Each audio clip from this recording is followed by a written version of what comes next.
Akhir bulan adalah masa yang tidak enak bagi sebagian dari kita. Ini adalah kondisi di mana keuangan kita yang mulai menipis untuk menuju tanggal gajian selanjutnya. Namun pernahkah kamu bertanya, mengapa kita selalu tidak punya cukup uang, baik sedikit maupun banyak? Dan pernahkah kamu merasa seakan-akan uang cepat sekali meninggalkan kita? Ada sebuah pelajaran menarik dari kebijaksanaan keuangan dari buku klasik The Rich Man in Babylon. Cerita ini dimulai ketika seorang penulis yang bekerja merasa frustasi dengan keadaan keuangannya dan selalu bingung di setiap harinya. Kemudian, suatu hari dia bertemu dengan seorang algamis yang kaya raya dan meminta dia membayar jasanya dengan ilmu cara mengatur keuangan seperti dirinya. Sang algamis tertawa dan berkata, "Sesungguhnya kamu meminta bayaran yang lebih tinggi daripada sekedar uang yang aku berikan kepadamu." Lalu sang algamis kembali berkata bahwa sebagai manusia yang berpikir, kamu harus membayar dirimu terlebih dahulu sebelum orang lain. Kemudian dia melanjutkan lagi, sepantasnya kita harus menyisihkan uang kita di awal hari di mana kita menerima gaji atau sebuah penghasilan. Sang algamis kemudian melanjutkan ceritanya bahwa banyaknya uang itu tergantung seberapa besar kantong uang di pikiranmu. Maka langkah pertama memperbesar kantong pemikiran yaitu sikap menyisihkan uang di awal, bukan menunggu sisanya baru kita sisihkan.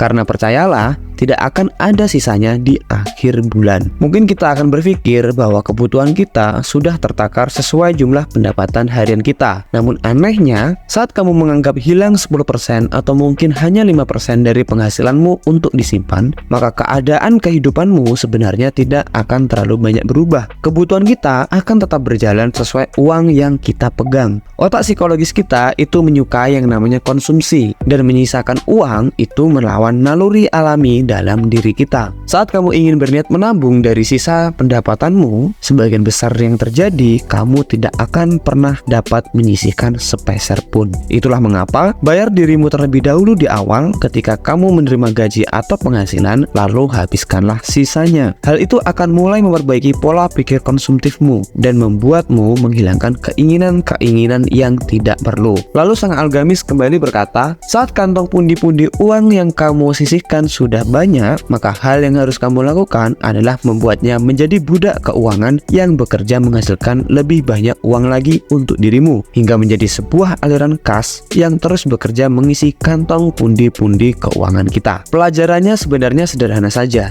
Uang itu memang lebih cenderung menggunakan lebih banyak psikologi daripada ilmu keuangan yang rumit lainnya. Saat kamu mampu menahan keinginan yang tidak perlu dan menahan uang selalu ada di kantongmu setelah kebutuhan dan pemakaian strategis lainnya, maka disitulah kamu sudah selangkah lebih dekat dengan yang namanya kekayaan. Pahamilah, ilmu kekayaan sebenarnya tidak serumit apa yang kita bayangkan. Karena hal itu hanya dimulai dari pola pikir dan sikap langkah-langkah yang perlu kita lakukan. Dan tentunya hal tersebut membutuhkan yang namanya kesabaran dan sebuah waktu. Ingatlah untuk tidak terlalu terburu-buru dalam mencapai sebuah kekayaan, karena hal itu akan menghindarkan kita dari berbagai macam penipuan dan juga langkah-langkah yang membahayakan keuanganmu. Terima kasih sudah menonton dan sampai jumpa di video selanjutnya.